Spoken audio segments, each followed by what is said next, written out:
may I ask you about your tuning system that you've created?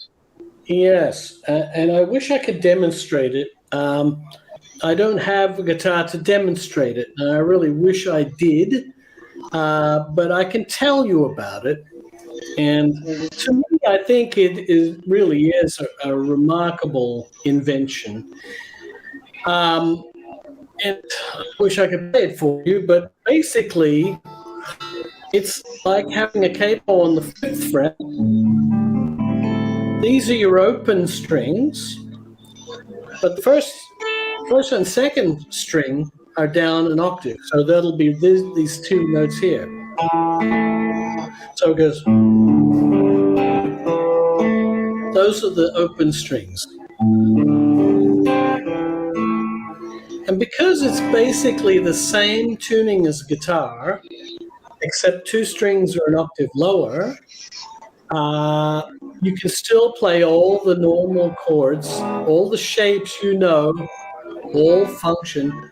That's one of the most beautiful things about it, is that you can play all the chords you know and they all still work. But there's a million new ones, and you can play close voicings like a piano player. This is, to me, a revolution. I came up with this in 2003, and I recorded an album in 2004 called Raison d'être, which means reason to be in French. And guitar is my reason to be. And it's revolutionary. It is so exciting and fun.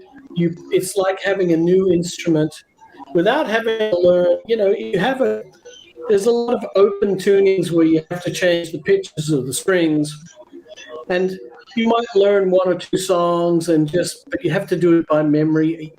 You never get the freedom that you do with the standard tuning, because all the shapes are different, everything's changed.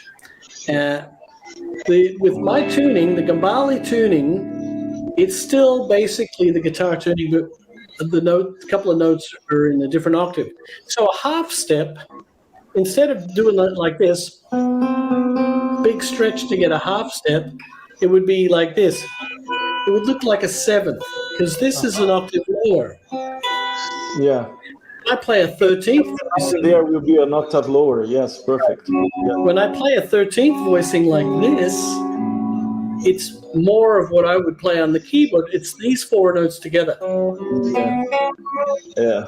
Do, do, do, do, da, da. You can hear these two would be an octave lower. So there's no way you could physically play that chord on a guitar, and it's a simple 13th shape that we know and love, but it comes out like a keyboard close voicing. And I just am thrilled every time I pick up that guitar. That's a great idea. But really, I don't have one here to play it for you. Yeah. The guitar needs some specific way in the building, or just use different gauges on the strings? Yes, use different strings. What I do is I take 2 sets of strings, a light gauge and an extra light gauge, and I take the A, D, G, and B strings.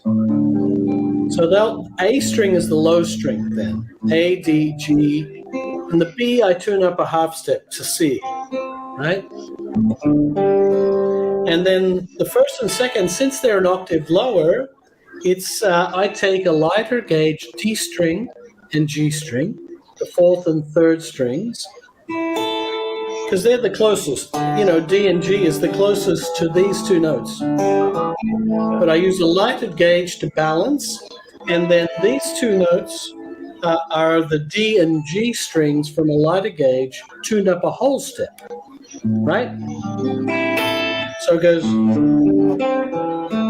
So if you use a lighter gauge D and G string here, it feels weird having the B string, what's normally a B string, having it wound. Very strange feeling at first. Yeah. But you just play it right away. You can play it instantly because all the chord shapes are there. And what I found is all voicings I've learned were close shape, close voicings on guitar where you have to stretch like a madman to play them. are the simplest ones on the tuning. So I use it primarily for writing, and I've written a lot of songs on it. And it's incredibly inspiring to me too, because, you know, for years I gave up on guitar for close voicing. I've been playing piano since I was 17, and I have a grand piano and everything. I love the piano because you have the liberty of combining any notes you want together, any voicing. And you can't do that on guitar. Guitar has its limitations with voicing. Especially if you want to play them in every key, right? And so this has brought the playing field even. I can play any voicing, 4-note voicing a keyboard player can play. I can play 4 chromatic notes together. Think about that for a second. Wow, amazing. I can play it. It looks like this. And that becomes 4 chromatic notes together. And it's amazing. You know, you can't do that. 4 chromatic notes would be... Yeah, impossible. That's a stretch of this much, you know. So that's as extreme as you can have it. And I can play most 5-note voicing as a keyboard player.